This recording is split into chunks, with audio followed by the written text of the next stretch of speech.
दोस्तों, कैसे हो आप सब। Welcome to my YouTube channel by S study centre पर। कल मैंने आपको वन वर्ड्स पढ़ाए थे जो पिछले प्रीवियस ईयर में पूछे गए हैं एसएससी सीजीएल में। तो आज हम उनको कंटिन्यू करेंगे और मैं आज आपको वन वर्ड्स जो हैं वो सारे प्रीवियस ईयर ही पढ़ेंगे हम, जो अभी कुछ कल करा दिए थे, कुछ आज कराऊंगा। फिर मैंने कल बोला था आपको ये सीरीज़ है, तो सीरीज़ चालू कर रहे हैं हम वन वर्ड्स की। तो मोस्ट इम्पोर्टेंट्स वगैरह जितने भी प्रीवियस ईयर में पूछे गए हैं वो सारे मैं यहाँ पे कराऊंगा आपको। आज मैंने रिलेटेड लिए हुए हैं जो जैसा कि कल मैंने आपको बताया था उसी हिसाब से हम चलेंगे। तो हम चालू करते हैं और स्टार्ट करते हैं। ठीक,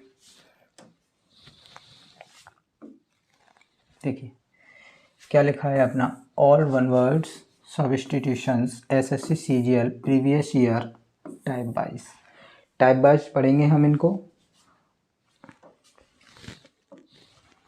जैसे हमारा सबसे पहले हम पढ़ते हैं गवर्नमेंट्स एंड उनके सिस्टम्स को क्या बोलते हैं वन वर्ड्स के फॉर्म में। जो सरकार के जो सिस्टम्स हैं उनको वन वर्ड्स के फॉर्म में क्या बोला जाता है एक शब्द में उनको। तो जैसे फर्स्ट हमारा क्या है, अ स्टेट ऑफ डिसऑर्डर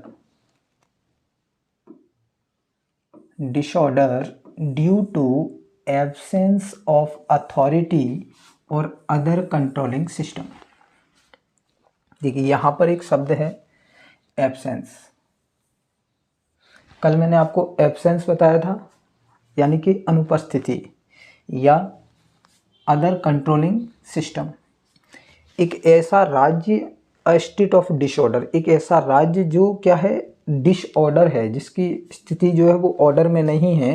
किसके कारण? अनुपस्थिति ऑफ अथॉरिटी की अनुपस्थिति के कारण, और अदर कंट्रोलिंग सिस्टम, या फिर वहाँ पर कह लो कि और जो कंट्रोलिंग सिस्टम्स होते हैं जो एक राज्य में होनी चाहिए, जो गवर्नमेंट जो रहती है, जो पद वगैरह रहते हैं, वो अगर वहाँ पे कंट्रोलिंग सिस्टम भी नहीं है तो उस राज्य में क्या आ जाती है, एक प्रकार से हमारी अराजकता फैल जाती है। यानी कि वहाँ पर किसी का राज्य नहीं है। उस राज्य की जो स्थिति है उसको कौन संभाल रहे हैं, तो सिविल्स के द्वारा उसको संभाला जा रहा है, या हम जैसे लोग अपनी मनमानी कर रहे हैं। तो ऐसा राज्य या ऐसा देश जहाँ पर कंट्रोल सिस्टम ना हो, कंट्रोलिंग सिस्टम ना हो किसी अथॉरिटी का, या वहाँ पर पद अलॉट ना किए गए हों, इस प्रकार का राज्य, इस प्रकार के देश को हम क्या बोलते हैं, वहाँ पर क्या आ गई है, एक प्रकार की अनार्की आ गई है। यानी कि वहाँ पर क्या आ गई है, अराजकता।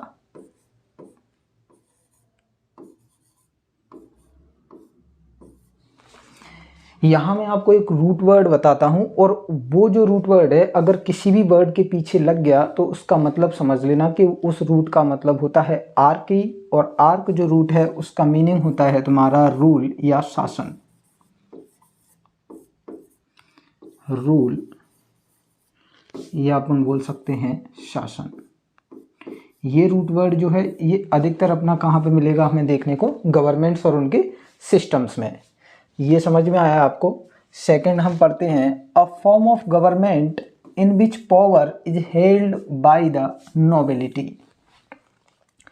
यानी कि एक इस प्रकार की सरकार, एक इस प्रकार की सरकार का फॉर्म, यानी कि एक इस प्रकार की जो गवर्नमेंट है जहाँ पर क्या है, जो लोग हैं वो कैसे हैं, शिष्ट लोग हैं, नोबल लोग हैं। तो नोबल पर्सन्स के द्वारा जो गवर्नमेंट बनाई जाती है वहाँ पर क्या होती है, अरिस्टोक्रेसी, या इस प्रकार के शासन को अपन क्या बोल सकते हैं, शिष्ट जनों का शासन। क्रेसी लगा यहाँ पर, देखिए क्रेसी या आर्की, यहाँ पर ये जैसे ये शब्द लगेंगे तो समझ लेना वो क्या इकाई के लिए बोल रहा है, रूल या शासन के लिए। तो यहाँ पर कैसे लोगों का शासन है, शिष्ट जन लोगों का शासन है। अ system of government by one person with absolute power. देखिए अ सिस्टम, एक ऐसा सिस्टम गवर्नमेंट का, एक ऐसा सिस्टम सरकार का बाय वन पर्सन, जो एक व्यक्ति के द्वारा चलाया जा रहा हो, एक व्यक्ति के द्वारा चलाया जा रहा हो, तो विथ एब्सोल्यूट पावर, जिसके पास फुल पावर है कुछ भी करने की, कुछ भी डिसीजन लेने की। जैसे कि हमने देखा हिटलर जो था वो एक प्रकार से कैसा था, उसकी जो शासन व्यवस्था थी वो कैसी थी, ऑटोक्रेसी थी, यानी कि स्वायत्त संस्था जिसको बोला जाता है। तो स्वायत्त शासन जो है उसको बोलते हैं अपन ऑटोक्रेसी, या खुद के द्वारा, जहाँ पर सारे निर्णय वो खुद ले रहा है। एक व्यक्ति के द्वारा पूरे गवर्नमेंट सिस्टम को अगर चलाया जाए, उसकी ही निर्णय पर सब कुछ डिपेंड हो, तो इस प्रकार के शासन को बोला जाता है ऑटोक्रेसी या स्वायत्त शासन।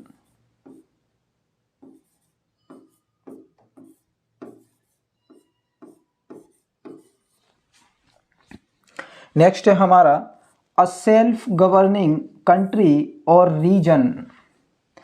एक ऐसा देश या एक ऐसा क्षेत्र जहां पर हम खुद ही शासन कर रहे हैं, तो उस प्रकार के भी शासन को अपन क्या बोल सकते हैं, ऑटोनॉमी या ऑटोनॉमस शासन, यानी कि खुद का शासन, ऑटोनॉमस शासन या ऑटोनॉमी शासन, स्वायत्त शासन। तो ये भी क्या है, हमारा स्वायत्त शासन है।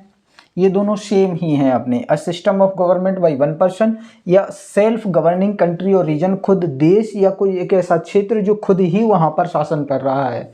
तो इस प्रकार के शासन व्यवस्था को हम क्या बोलेंगे, ऑटोनॉमी शासन या ऑटोनॉमस शासन। नेक्स्ट है हमारा a system of government in which most of the important decisions is taken by state officials. देखिए, एक ऐसा गवर्नमेंट का सिस्टम, कैसा system, in which most of the important, उसमें जितने भी जो महत्वपूर्ण डिसीजन है वो किसके द्वारा लिए जा रहे हों, एक स्टेट ऑफिशियल्स के द्वारा अगर लिए जाते हैं, तो इस प्रकार के जो शासन व्यवस्था है उसको बोलते हैं ब्यूरोक्रेसी या नौकरशाही व्यवस्था या नौकरशाही रूल। एक ऐसा सिस्टम, एक ऐसी सरकार जहां पर जितने भी मोस्ट इंपोर्टेंट डिसीजंस होते हैं वो किसके द्वारा लिए जाते हैं, ब्यूरोक्रेट्स के द्वारा लिए जाते हैं। तो इस प्रकार के जो शासन है उसको अपन क्या बोलेंगे, ब्यूरोक्रेसी या नौकरशाही शासन। नेक्स्ट है हमारा a system of government by the whole population. जैसा कि हमारे देश में है कि जो सिस्टम है हमारी गवर्नमेंट का वो कैसा है, हमारी गवर्नमेंट जो है हमारे द्वारा ही सरकार को क्या चुना जाता है, सरकार के द्वारा ही चुना जाता है, मतलब हमारे द्वारा सरकार को चुना जाता है। तो इस प्रकार की, यानी कि पॉपुलेशंस के द्वारा जहाँ पर गवर्नमेंट बनाई जाती है, इस प्रकार की शासन व्यवस्था को बोला जाता है डेमोक्रेसी या लोगों के द्वारा बनाया गया शासन, लोकतंत्र, जिसको क्या बोलते हैं, लोकतंत्र। यहाँ पर जो दो रूट्स हैं हमारे, एक तो मैंने आपको बताया क्रेसी, अगर क्रेसी मिले तो क्या है, मतलब रूल या शासन, और दूसरा हमें मिला यहाँ पर डेमो। डेमो का मतलब होता है पीपल या लोग। जहाँ आपको डेमो मिल जाए समझ लेना वो क्या है, डेमो मतलब पीपल्स। जैसे डेमो से हमारा एक शब्द मैं आपको बताऊं तो डेमागोग होता है, जिसमें एगोगोस का मतलब होता है टू लीड। डेमो मतलब पीपल। तो जहां पर एक ऐसा व्यक्ति या एक ऐसी संस्था जो लीड करे, किसको, लोगों को, जैसे वहां पर जाके कोई भाषण दे तो उसको क्या बोलते हैं, डेमोगॉग। तो ऐसे ही डेमोक्रेसी, डेमोक्रेसी मतलब लोकतंत्र, जहां पर सरकार किसके द्वारा चुनी जाती है, होल पॉपुलेशंस के द्वारा, पूरी पॉपुलेशन के द्वारा एक सिस्टम ऑफ गवर्नमेंट अगर बनाया जाए, तो इस प्रकार की सिस्टम ऑफ गवर्नमेंट को हम क्या बोलेंगे, डेमोक्रेसी। यहाँ तक आपको समझ में आ रहा है। देखिए, अ स्टेट, सोसाइटी और group governed by old people. एक ऐसा राज्य या एक ऐसी सोसाइटी या एक ऐसा ग्रुप ऑफ गवर्न या एक ऐसा ग्रुप जो किसके द्वारा चलाया जा रहा हो, ओल्ड पीपल्स के द्वारा, जो अपने बुजुर्ग व्यक्तियों के द्वारा, या फिर जो एज्ड जो व्यक्ति होते हैं, एज्ड पर्सन अगर उसको चला रहे हों, या एक ऐसी सोसाइटी को चला रहे हों, एक ऐसे स्टेट को चला रहे हों, तो इस प्रकार की जो रूल है या इस प्रकार की जो शासन व्यवस्था है उसको हम बोलते हैं जेरेंटोक्रेसी। और यहाँ पर ये जो जेरेंटो है, इसमें जेरेंट का मतलब ही होता है ओल्ड एज, क्योंकि ये भी हमारा क्या है, एक रूट वर्ड है जिसमें इसका मतलब होता है ओल्ड एज। और क्रेसी में आपको बता चुका हूँ, क्रेसी का मतलब होता है टू रूल, शासन करना, शासन व्यवस्था। A form of government with a monarch at the head. देखिए, एक ऐसा गवर्नमेंट सिस्टम जो एक राजा के द्वारा चलाया जाए, तो राजा के द्वारा जो चलाया जाता है, जहाँ पर एक राजा है, किंग है, जैसे ब्रिटेन की महारानी, तो ब्रिटेन में क्या है, मोनार्क है, एक फॉर्म ऑफ गवर्नमेंट जो है वो किसका है, मोनार्क का है। तो वहाँ पर जो शासन व्यवस्था चलती है वो हमारी कैसी है, मोनार्की है, राजा के द्वारा शासन चलाया जाता है। यहाँ तक आपको समझ में आया? देखो ये जो मैं आपके लिए कंटेंट लेके आया हूँ ये बहुत ज़्यादा इम्पोर्टेंट है हमारे एसएससी के एग्ज़ाम्स के लिए, और मैं आपके लिए इतना इम्पोर्टेंट जो डेटा है वो ला रहा हूँ जिससे आपको एग्ज़ाम्स में कहीं ना कहीं से कोई अदर बुक्स वगैरह ना देखनी पड़े, इसी में से ही आपका सारा काम हो जाए। और मुझे यहाँ तक लगता है, वहाँ तक ये है कि आपको इसमें से ही देखने को मिलेंगे वन वर्ड्स जब भी आप एग्ज़ाम देने जाएंगे। तो अगर आपको ये अच्छा लग रहा है तो चैनल को लाइक करें, सब्सक्राइब करें एंड शेयर ज़रूर करें। ठीक है, नेक्स्ट चलते हैं हम। ये समझ में आया आपको? देखिए अगर एक बार अपन रिवीजन कर लें तो रिवीजन में आपको करा देता हूँ कि एक ऐसा स्टेट ऑफ डिसऑर्डर जहाँ पर क्या है, सरकार नहीं है, लोगों के द्वारा ही शासन चलाया जा रहा है, वहाँ पर कोई अथॉरिटी नहीं है, कंट्रोलिंग सिस्टम नहीं है, तो इस प्रकार की वो जो शासन व्यवस्था है वहाँ पर क्या फैल जाएगी, अराजकता फैल जाएगी, लोग अपनी मनमानी करने लगेंगे। जब लोग एक दूसरे को मारने पीटने लगेंगे, वहाँ पर जब कोई शासन कंट्रोलिंग सिस्टम नहीं होगा तो उनको कोई अरेस्ट नहीं करेगा, वो उन पर कोई कार्रवाई नहीं होगी, तो वहाँ पर इस प्रकार की जो व्यवस्था होती है तो वहाँ पर क्या होती है, उसको बोलते हैं अनार्की या अराजकता। ठीक है, नेक्स्ट क्या है अपना, a form of government in which power is held by the nobility. देखो नोबल पर्सन्स के द्वारा जो चलाई जाती है उसको क्या बोलेंगे अपन, अरिस्टोक्रेसी या सिस्टिजन्स के द्वारा चलाया गया बनाई गई गवर्नमेंट या चलाया गया शासन। अ system of government by one person with absolute power. देखिए मैंने क्या बोला, एक व्यक्ति के द्वारा अगर शासन को चलाया जाता है, वही सारे काम नियम वगैरह वही बना रहा है, सारे काम वही कर रहा है, उसी के ऑर्डर पर सब व्यवस्थाएं बन रही हैं, तो वो होता है क्या, ऑटोक्रेसी या स्वायत्त शासन जिसको बोलते हैं, या फिर एक ऐसा राज्य, एक ऐसा क्षेत्र, एक ऐसा देश जिसमें वो खुद ही शासन कर रहा है, सेल्फ गवर्निंग है, तो उसको अपन बोलते हैं ऑटोनॉमी या ऑटोनॉमस शासन। नेक्स्ट क्या है अपना, अ system of government in which most of the people, यानी कि मोस्ट ऑफ द पीपल वहाँ पर कैसे हैं, ब्यूरोक्रेट्स हैं, यानी कि शिष्ट जन जो नौकरशाही लोग हैं उनके द्वारा चलाया गया शासन क्या कहलाता है, ब्यूरोक्रेसी या नौकरशाही शासन। नेक्स्ट क्या है अपना, एक ऐसा सिस्टम ऑफ गवर्नमेंट जो होल पॉपुलेशंस के द्वारा बनाया जाता है, जैसे लोगों के द्वारा बनाई गई सरकार, तो वहाँ पर क्या होता है, डेमोक्रेसी या लोकतंत्र, लोगों के द्वारा बनाया गया शासन सरकार। अ स्टेट सोसाइटी और group govern by old people, जहाँ पर वृद्ध जनों के द्वारा जो एक स्टेट है या एक रीजन है या एक गवर्न जहाँ पर रूल किया जाता है ओल्ड पीपल्स के द्वारा, उसको अपन बोलते हैं जेरेंटोक्रेसी, तो यानी कि वृद्ध लोगों के द्वारा बनाया गया शासन या चलाया गया शासन। नेक्स्ट क्या है, a form of government with a monarch at the head, एक ऐसा फॉर्म ऑफ गवर्नमेंट जहाँ पर हेड कौन है, मोनार्क है, एक किंग है, तो वहाँ पर जो शासन चलाया जा रहा है उसको बोलते हैं मोनार्की, जैसा कि मैंने आपको एग्जाम्पल में बताया, जैसे लाइक अ ब्रिटेन।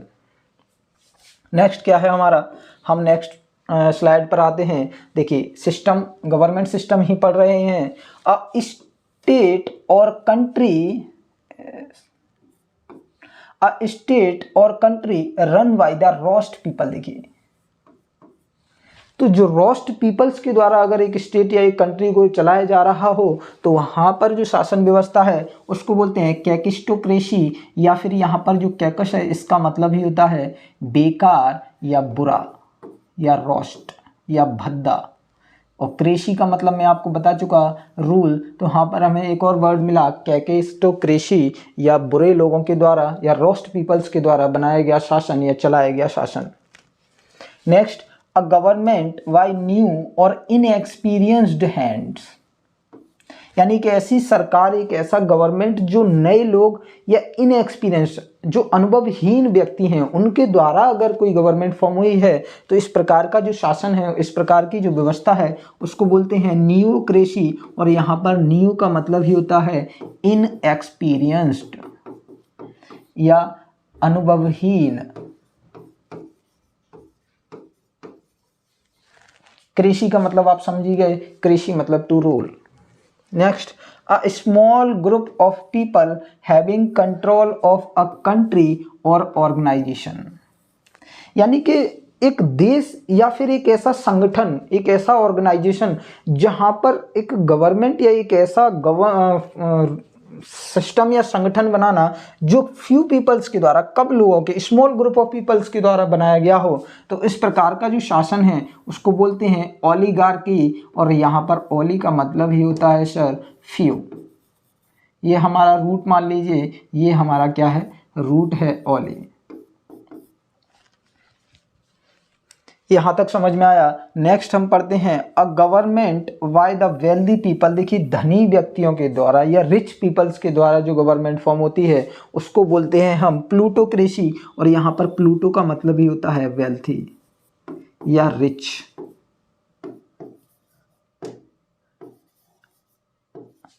या इसको हिंदी में बोल लो अमीरों का शासन।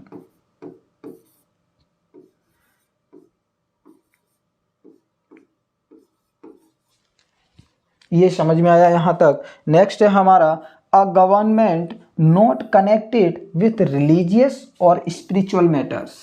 एक ऐसी सरकार जो किससे कनेक्टेड नहीं है, ना तो रिलीजियस मैटर से संबंधित नहीं है या स्पिरिचुअल मैटर से जो रिलेटेड नहीं है, जो संबंध नहीं रखती है रिलीजियस मैटर में ना ही स्पिरिचुअल मैटर्स में, तो इस प्रकार की जो सरकार है उसको क्या बोलते हैं हम, सेक्युलर या धर्मनिरपेक्ष।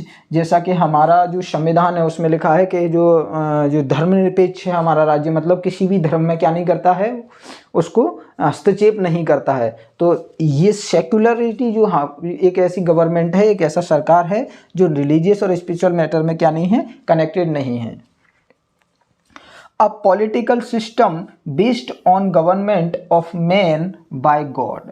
एक ऐसा पॉलिटिकल सिस्टम जो किस पर, गवर्नमेंट बेस्ड ऑन गवर्नमेंट, एक सरकार जो है वो बेस्ड है किस पर, एक जो व्यक्ति है वो जो डिसीजंस वगैरह जो भी लेता है वो एक गॉड के ऊपर अगर वो चीज़ों को डाल दे, भगवान के ऊपर, या उसके द्वारा अगर उन निर्णय वगैरह ले रहा है, डिसीजंस वगैरह ले रहा है, तो इस प्रकार का जो शासन है वहाँ पर चलती है थियार्की। यहाँ पर थिया का मतलब ही होता है हमारा गॉड।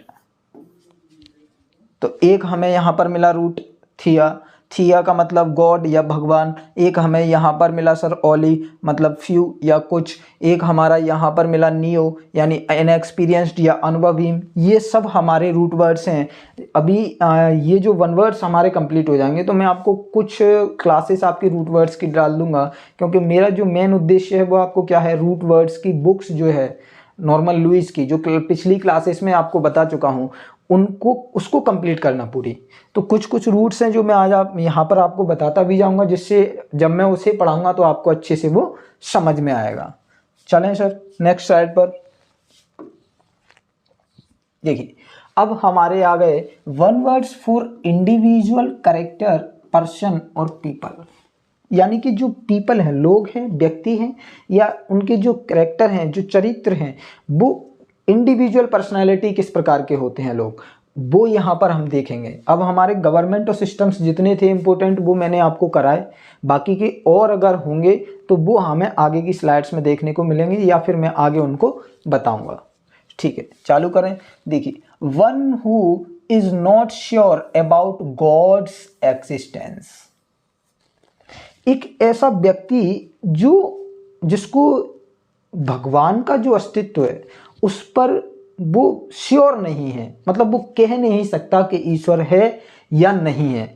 इस प्रकार का व्यक्ति जो है, उस प्रकार के व्यक्ति को अपन क्या बोलते हैं, एग्नोस्टिक। यानी कि वो क्या है, दुविधा में है, या वो डिसाइड नहीं कर पा रहा है कि ईश्वर का अस्तित्व है भी या नहीं है। तो इस प्रकार को क्या बोलेंगे अपन, एग्नोस्टिक या दुविधा में होने वाला व्यक्ति। नेक्स्ट क्या है, one who does a thing for pleasure and not as a profession. एक ऐसा व्यक्ति, ये एक ऐसा person, a thing of pleasure and not as a profession, यानी कि उस किसी वस्तु को या किसी चीज को वो प्रोफेशन ना लेके चलते हुए वो एज अ प्लेजर अगर उसको लेता है, यानी कि उसको केवल अपने मजे के लिए अगर उसे समझता है, तो इस प्रकार का व्यक्ति क्या बोल सकते हैं अपन, उसको अमेच्योर बोल सकते हैं, या हम इसे बोल सकते हैं इनएक्सपीरियंस्ड भी बोल सकते हैं sir.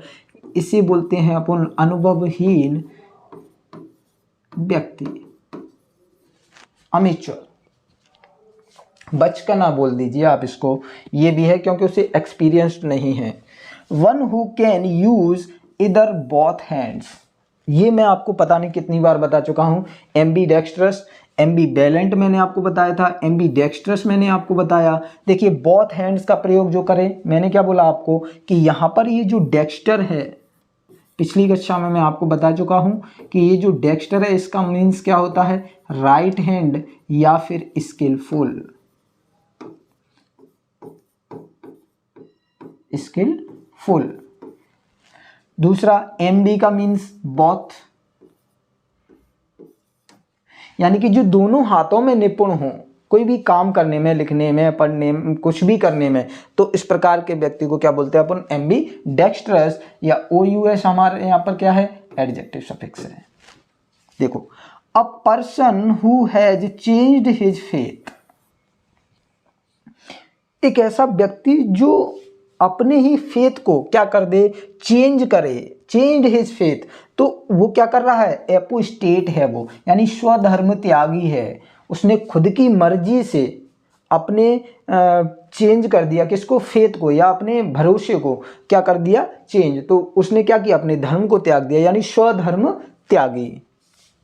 One who makes an official examination of accounts, एक ऐसा व्यक्ति जो ऑफिशियल एग्जामिनेशन करता है किसका, अकाउंट्स का, तो उसको अपन क्या बोलते हैं, ऑडिटर। ये तो सभी को मालूम होगा, लेखा परीक्षक जो रहते हैं वो ऑडिट वगैरह का काम करते हैं, अपने अकाउंट्स वगैरह का काम करते हैं, उसको क्या बोलेंगे, ऑडिटर या लेखा परीक्षक।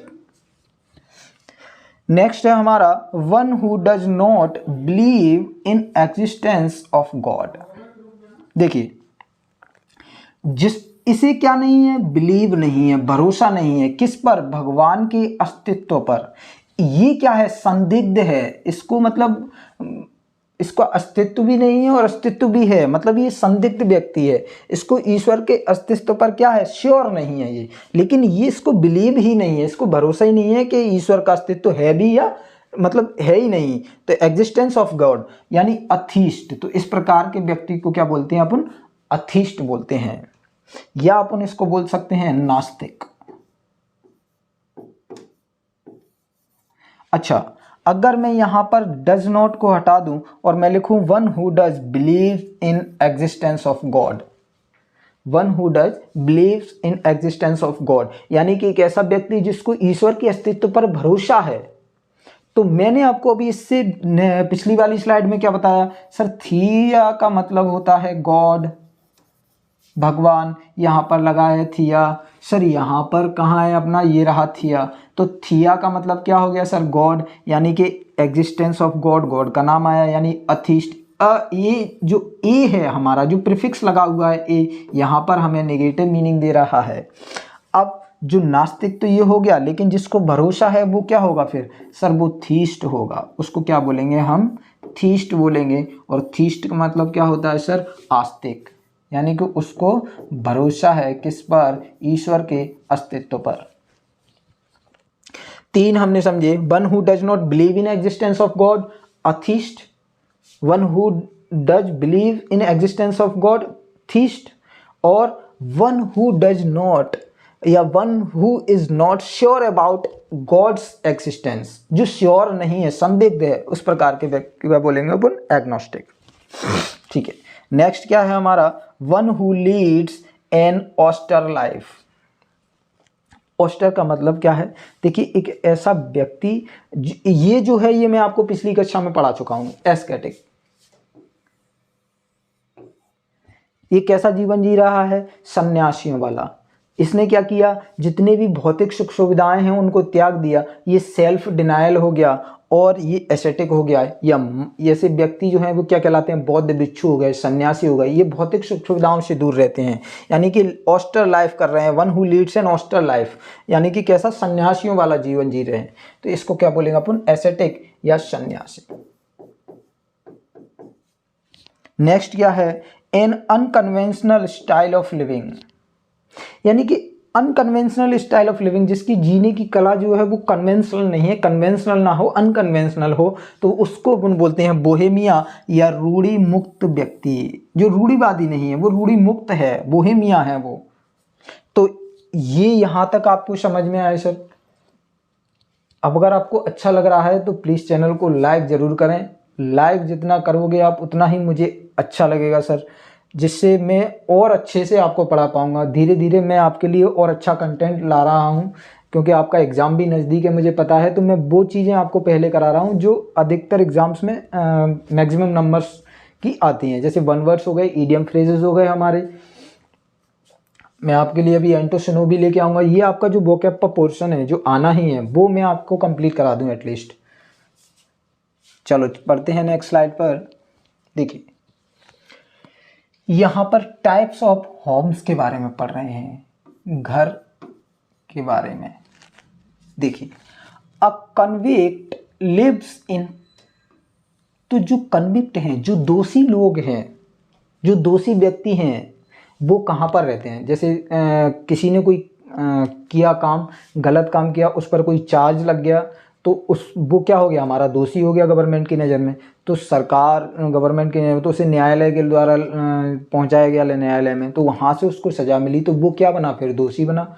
तो दोषी को कहाँ पर रखा जाता है? आप सभी लोग जानते हैं, जेल में, यानी उसको अपन क्या बोलते हैं? प्रिजन। नेक्स्ट हमारा अ हर्मिट लिव्स इन। देखिए हर्मिट क्या है, मॉन्क्स क्या है, एसेटिक में अभी आपको पढ़ा के आया। हर्मिट का मतलब होता है जो बौद्ध भिक्षु होते हैं। हर्मिट लिव्स इन, तो हर्मिट क्या है? बौद्ध भिक्षु, सन्यासी। ये जो लोग हैं ये कहाँ पर रहेंगे? आश्रम में रहेंगे सर, हर्मिटेज में रहते हैं। तो ये क्या है? हर्मिटेज या आश्रम या कुटिया बोल दो आप इसको, कुटिया में रहते हैं हमारे साधु सन्यासी लोग। Next a king and queen. अच्छा हमारे राजा और महारानी जो थी, पहले के महाराजा और रानी कहाँ पर रहा करते थे? महल में रहा करते थे, महलों में रहा करते थे। तो महलों को क्या बोलेंगे? पैलेस। पैलेस में रहना। अ नाइट लिव्स इन, जो नाइट हैं हमारे, जैसे बहुत से जो लोग थे जिनको ब्रिटेन में क्या है ये शब्द चलता है नाइट, जैसे हमने हिस्ट्री में पढ़ा होगा नाइट की उपाधि से किसी सम्मानित किया गया। तो वो जो नाइट हैं वो कहाँ पर रहते हैं? हमारे मेंशन में। मेंशन बोल दो आप इसको, ये भी एक प्रकार से महल ही है, तो आप मेंशन बोल दो। अ ल्यूनेटिक लिव्स इन। देखो ल्यूनेट का मतलब क्या है? पागल। दिमागी तौर पर जिनका थोड़ा सा दिमागी संतुलन हिला हुआ है, इस प्रकार के जो व्यक्ति हैं वो हमें कहाँ पर देखने को मिलते हैं? पागल खाने में। तो उस पागल खाने को क्या बोलते हैं हम? असाइलम या पागल खाना।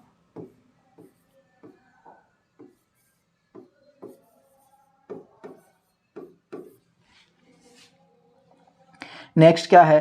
अ मॉन्क लिव्स इन। मॉन्क जो बौद्ध भिक्षु होते हैं हमारे, वो कहाँ पर रहेंगे? मोनेस्ट्री में। और मोनेस्ट्री को क्या बोलते हैं अपन? मठ। ये हमें अधिकतर कहाँ पर देखने को मिलते हैं? नेपाल वगैरह में चले जाओ आप, इस तरफ हमें ज़्यादा देखने को मिलती हैं मठ वगैरह। यानी कि बौद्ध जो लोग हैं, a monk lives in monastery, मठ वगैरह में रहते हैं। नेक्स्ट है पीजेंट लिव्स इन। जो पीजेंट्स हैं वो हमारे कहाँ पर मिलते हैं देखने को? हमें कोटेज में मिलते हैं। कोटेज का मतलब क्या है? झोपड़ी में रहा करते हैं। Next a gypsy lives in. जो जिप्सी हैं वो हमारी कहाँ पर? जिप्सियों का क्या होता है? कारवा, यानी कि काफिला, तो काफिले में रहती हैं। Next a noble man lives in. जो नोबल पर्सन हैं वो कहाँ पर मिलेंगे हमें देखने के लिए? किले में मिलेंगे, कैसल में। ये किला आपको दिख रहा है, इस प्रकार के किले में देखने को मिलते हैं हमें, लिव्स रहते हैं। A noble man lives in castle, किले में रहा करते हैं। नेक्स्ट देखिए अब आते हैं हमारे one word types of home. ये भी हमारे टाइप्स ऑफ होम में ही है। नेक्स्ट है a fox lives in. Fox हमारी कहाँ पर रहा करती है? तो फॉक्स जो है वो अधिकतर कहाँ पर रहते हैं? हमारे होल में, या अपन इसको बोलते हैं छिद्र में, बिल में, या आपने एक शब्द सुना हो सुराख।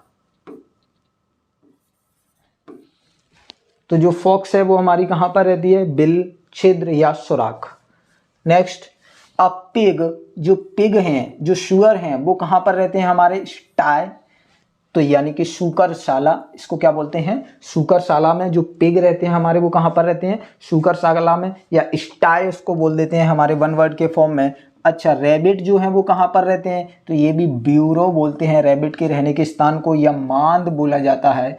वैसे तो अपन इसको बिल भी बोल सकते हैं, बिल, क्षेत्र, लेकिन स्पेशली अगर रैबिट की बात की जाए तो अगर ब्यूरो आपको शब्द मिले तो वहाँ पर वो सबसे ज़्यादा मतलब आपका एग्जैक्ट मीनिंग होगा। रैबिट के लिए बात की जाए तो a rabbit lives in burrow, यानी कि मांद। नेक्स्ट क्या है हमारा, अ काव। हमारी जो गाय हैं, भैंसें हैं वगैरह हैं, ये सब कहाँ पर रहा करती हैं? तो ये हमारी जो गाय भैंसें हैं ये बायर बोल सकते हैं, पेन बोल सकते हैं या शेड बोल सकते हैं। बायर मतलब गौशाला। जो गाय है वो हमारी अधिकतर कहाँ रहती हैं? गाय गौशाला में रहती हैं। अब आज की स्थिति अगर देखा जाए तो गौशालाओं में गाय कम रहती हैं, गौशाला खाली ज़्यादा पड़ी रहती हैं। गाय रोड पे ज़्यादा देखने को मिलेंगी। ये एक शब्द है, वन वर्ड देखने के लिए। A cow lives in byre pen मतलब घेरा। एक घेरा में पुराने ज़माने में क्या होता था कि एक खूंटा बांध दिया जाता था, वहाँ पर एक उसके लिए उसको गाय को बांध दिया जाता था, तो उसे बोलते हैं गाय के लिए घेरा बनाना। या फिर क्या करते थे सर्दियों में या बरसात के टाइम पर, गाय को जहाँ पर बांधा जाता था उस पर अपन छप्पर लगा देते थे गाय के लिए, लकड़ियों का या बाजरे की, जो बाजरा होता है हमारा गांव में अगर लोग जानते हो तो वो बाजरे की जो लकड़ी आती है उससे छप्पर बना के वहाँ पर गाय को बांध दिया जाता था। तो उसको अपन क्या बोलते हैं? शेड भी बोल सकते हैं। तो ये तीनों ठीक है, cow lives in byre, pen या शेड। नेक्स्ट क्या है हमारा, अ डॉग लिव्स इन। अच्छा, जो हमारे डॉग हैं, कुत्ते हैं, वो वहाँ पर कहाँ पर रहते हैं? तो ये कैनाल या अपन श्वानालय बोल सकते हैं, क्योंकि कुत्ते को हिंदी में अगर बर्ड है तो वो है श्वान, तो श्वानालय में। नेक्स्ट क्या है, अ टेम रैबिट लिव्स इन। अच्छा, जो टेम रैबिट होते हैं छोटे, उनको कहाँ पर रखा जाता है? तो हच में या पिंजरे में। तो हच ये वर्ड है टेम रैबिट के लिए। अच्छा, जो नन है वो कहाँ पर रहती हैं? अ नन लिव्स इन कॉन्वेंट। देखो, पर्सन के लिए या मोंक के लिए क्या प्रयोग किया जाता है? A monk lives in monastery, मठ, उनके लिए मोनेस्ट्री। लेकिन अगर नन हैं, जो नन रहती हैं वो कहाँ पर रहती हैं? कॉन्वेंट में या मठ में रहती हैं। फीमेल की बात हो रही है। A soldier lives in. अच्छा, जो सोल्जर हैं, हमारे सिपाही लोग हैं, वो कहाँ पर रहते हैं? तो एक तो अपन बोल सकते हैं कैंप बना के रहते हैं वो लोग जंगलों में, आपने देखा हो, एक बैरक या छावनी या सेनाबास, अपन इसको छावनी भी बोल सकते हैं। तो अ सोल्जर लिव्स इन सेनाबास या छावनी।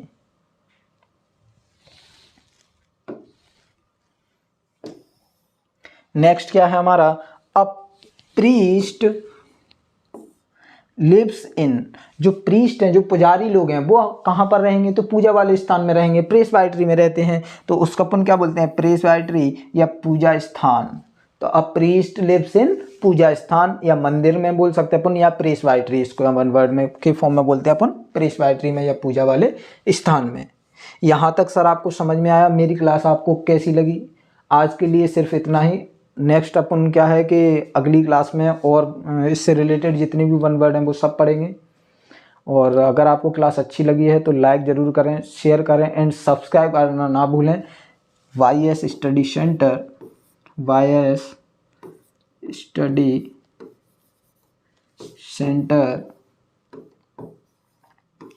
ये आप सर्च करें यूट्यूब पर जाके और इसको सब्सक्राइब ज़रूर करें सर, लाइक करें, शेयर करें एंड सब्सक्राइब करें। अगर आपको मेरा कंटेंट अच्छा लग रहा है तो मैं और अगर मेहनत करूं, आप चाहते हो, क्योंकि जितने ज़्यादा लोग अगर आप मुझसे जुड़ोगे ना, उतना ही ज़्यादा मेरी मेहनत करने का मुझे अच्छा लगेगा। मैं उतना ही ज़्यादा आपके लिए कंटेंट अच्छा लेके आऊँगा, उतनी दुगने तरीके से मेहनत करूँगा। तो आप बस जुड़ते जाओ, एक बार भरोसा रखो। मैं कह रहा हूँ कि अगर मैं नया हूँ इस फील्ड में, आपके लिए ऑनलाइन नया हूँ, तो मैं ऑफलाइन काफ़ी 2-3 साल से पढ़ा रहा हूँ। और मैंने खुद ने अगर कुछ एग्ज़ाम्स वगैरह निकाले हुए हैं, तो मुझे इतना तो पता ही हुआ कि किस कंटेंट को मुझे आपको देना है। तो भरोसा रखिए, और आप ये जो कंटेंट दे रहा हूँ इसको बस आप पढ़िए पूरी मेहनत के साथ। अगर आप पूरी मेहनत से पढ़ोगे तो मैं गारंटी के साथ में कह सकता हूँ कि आपको कोई नहीं रोक सकता सिलेक्शन से। Okay, goodbye, take care, मिलते हैं नेक्स्ट क्लास में।